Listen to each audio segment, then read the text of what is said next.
శేఖర్ వాళ్ళు సంబంధం చూడడానికి ఎందుకు రాలేదో కనుక్కోలేదు. ఏంటి శేఖర్ గారి వాళ్ళు రాలేదని అందరికి ట్యూషన్ చెప్పేస్తున్నారు.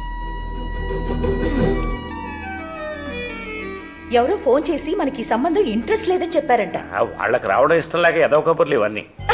నువ్వు బాధపడకమ్మా, నువ్వు బాధపడకో.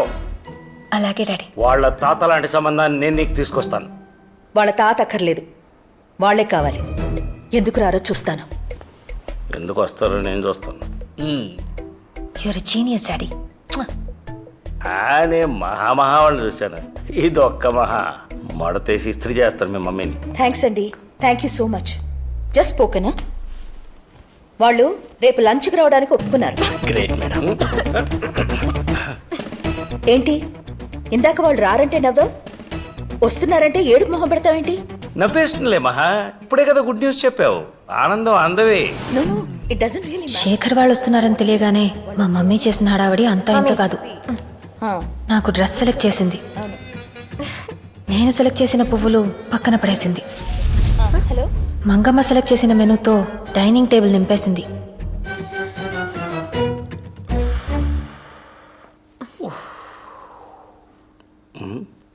ఈ ఇరిటేషన్లో ఇమిటేషన్ వద్దు డాడీ.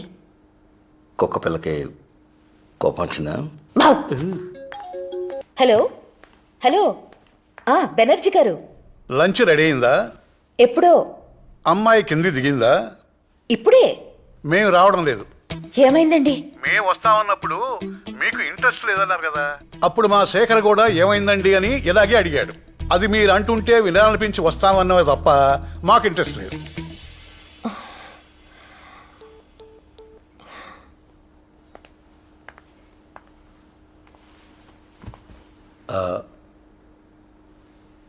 వాళ్ళు రావట్లేదు.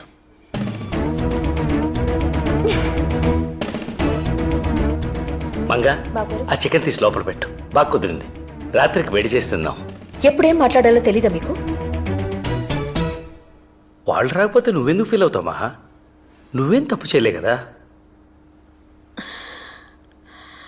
ఇప్పుడు చెప్పనా? ఏంటి? ఆ చికెన్ తీసి లోపల పెట్టమని.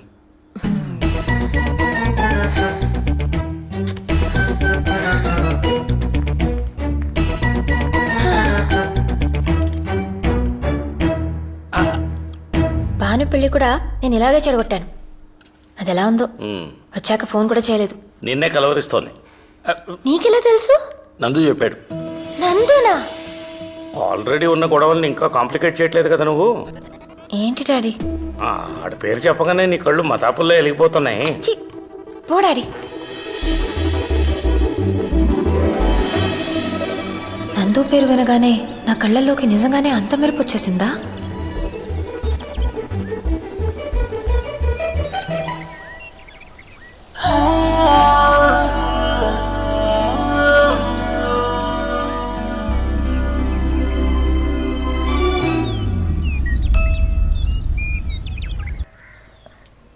నమస్తే అండి. ఇప్పుడు నువ్వు చేతులు కడుక్కొని కాఫీలు గట్టం పెట్టక వెంటనే వెళ్ళిపోవాలా? ఏదవ ఫోన్ అర్థమై సావదురా. ఇప్పుడు వచ్చే మాఘమాసం నీకు వల్లికి లగ్గ పెట్టేయమని ఇంట్లో ఆడవాళ్ళు ఒకటే గోల.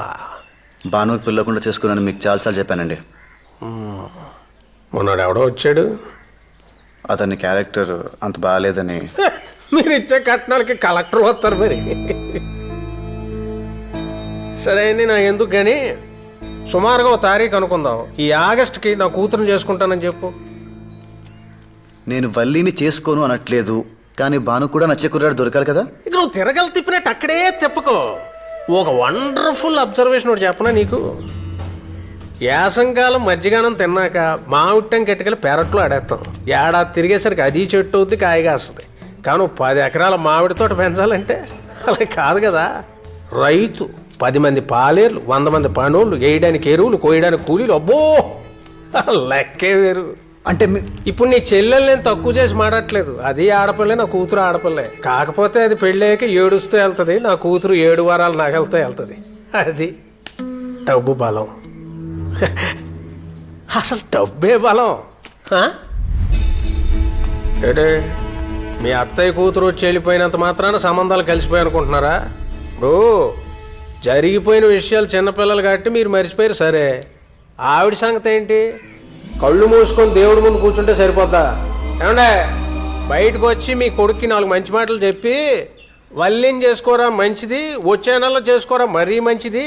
వెంకన్న గారితో మనకు బోళ్ళు లావాదేవీలు ఉన్నాయిరా బాబు. ఆయన కోప్పడితే ఊళ్ళో మనకి మంచినీళ్ళు కూడా పట్టవు, రోడ్డు నడిపోతావు. పెద్దదానికి పెళ్లి కాదు, చిన్నదానికి చదువు రాదు, ఉండడానికి ఇల్లు ఉండదు, ఏమైపోతామని జాగ్రత్త చెప్పొద్దండి.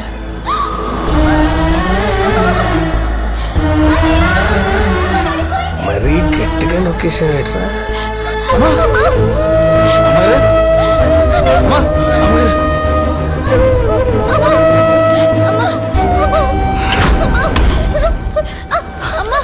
మీరు తీసుకెళ్ళండి, నేను డబ్బు తీసుకొని వస్తాను. జాగ్రత్త.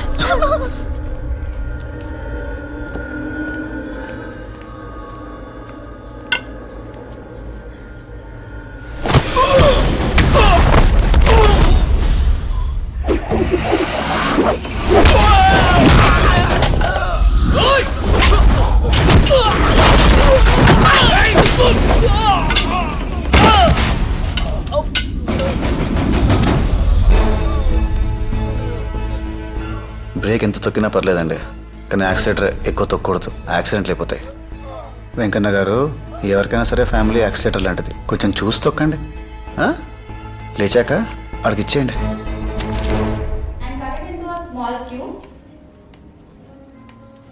ఏం కోరుకున్నావు? ఏముందండి, గచ్చి మీద మచ్చలు ఉండకూడదని, కంచాలకి జిడ్డు ఉండకూడదని కోరుకున్నాను. దానికి బదులు నీకే ఓ ఇల్లు కోరుకోవచ్చుగా. మీ ఇల్లు నేనే తుడిచి నా ఇల్లు నేనే తుడుచుకోవాలా? నాకేమైనా పిచ్చా? అను, నీ షూ సైజ్ ఎంత? 6. గోపాల్, విన్నానమ్మా విన్నాను. తొడగడానికి తేలిగ్గా ఉండేలాను, విప్పడానికి వీలుగా ఉండేలాను జత తీసుకుంటాను. ఆడడానికి సౌకర్యంగా ఉండేలా చూడు. ఎలా మేడం అసలు ఇలా? గోపాల్, ప్రతిసారి ఆశ్చర్యపరుస్తూనే ఉంటారు. మట్టి బుర్ర నాకు. మీరెంత అదృష్టవంతులు సార్, మా మేడం దొరకటం. ఏంటి బా, ఏంటి అడావిడి? బెనర్జీ గారు సంబంధం గురించి మాట్లాడడానికి ఒప్పుకున్నారు. ఎప్పుడు? ఎలా? పేరు చెప్పే ధైర్యం లేనివాడు ఫోన్ చేసి మాకు ఇంట్రెస్ట్ లేదంటే నమ్మారు. పెళ్లి కూతురు తల్లిని స్వయంగా వచ్చి రిక్వెస్ట్ చేస్తుంటే ఎందుకు నమ్మరు? మా మమ్మీ చెప్పిన లాజిక్కి నేనే పడిపోయాను. పాపం పిచ్చి బెనర్జీ గారెంత. క్రికెట్ స్టేడియంలో పొలిటికల్ మీటింగ్స్ జరిగినట్టు నా పెళ్లి చూపులు గోల్ఫ్ కోర్స్లో జరిగాయి. ఇదేంటి? నాకు కొంచెం కాన్ఫిడెన్స్ తక్కువ, పెరగడానికి మా సైకియాట్రిస్ట్ రికమెండ్ చేశాడు. అదేంటి? నాకు స్ట్రెస్ ఎక్కువ, తగ్గడానికి మా ఫ్యామిలీ డాక్టర్ సజెస్ట్ చేశారు.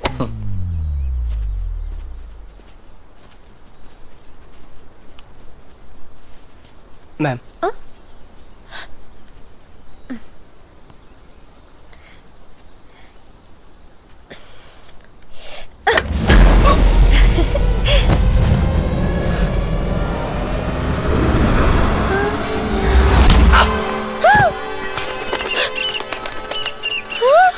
ఒక్క దెబ్బకి 2 పిట్టలంటే ఏంటో నాకు అప్పుడే తెలిసింది.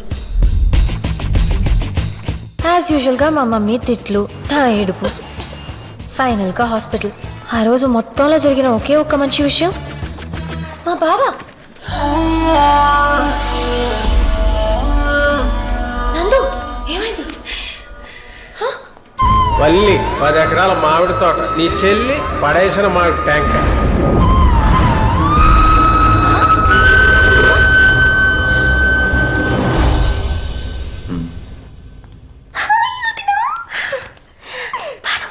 ఇప్పుడు ఎలా ఉంది? రేపు స్టంట్ వేస్తామంటున్నారు. సారీ అత్తయ్య, నాకు తెలియదు. నీ కొడుకు దుర్మార్గుడు, ఫోన్ కూడా చేయడు. అలాంటిదేం లేదమ్మా, నీకు శ్రమ ఎందుకని. బాబు ఎక్కడే ఉన్నాడు. అమ్మగారికి ఎలా ఉంది? పాలేరు పేపర్ చదువుతున్నాడంటే బాగున్నట్టే. అమ్మా, అలా నిలబడిపోతే ఎలా? కలబడి మరి పనులు ఓడిపోవాలి కానీ ఇల్లు ఏదో చిన్నతనం.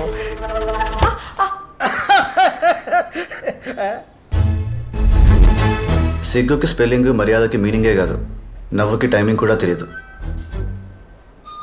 ఎదవకి. సరే అయితే మీరు జ్యూస్ తీసుకునే లోపు నేను బిర్లా మందిర్కి వెళ్ళి అమ్మగారు బాగుండాలని పూజ చేయించుకొస్తాను. మంచిదండి. ఆ. అత్తయ్య,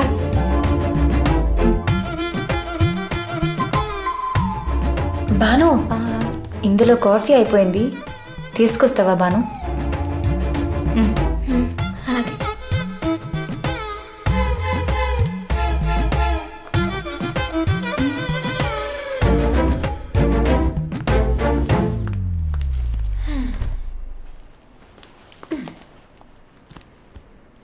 నందు, ఏమంటే వెళ్ళండి.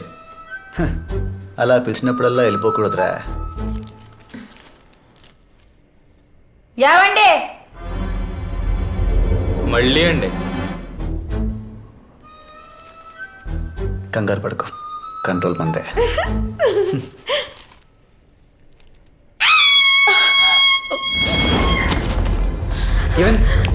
ఏమైంది? ఏంటి? వెళ్ళండి. ఎక్కడా? మీతో సెల్ఫీ దిగడానికి ఇంకా అక్కడ వెయిట్ చేస్తుంది ఏంటండి? ఎప్పుడు వెళ్ళిపోయి ఉంటుంది.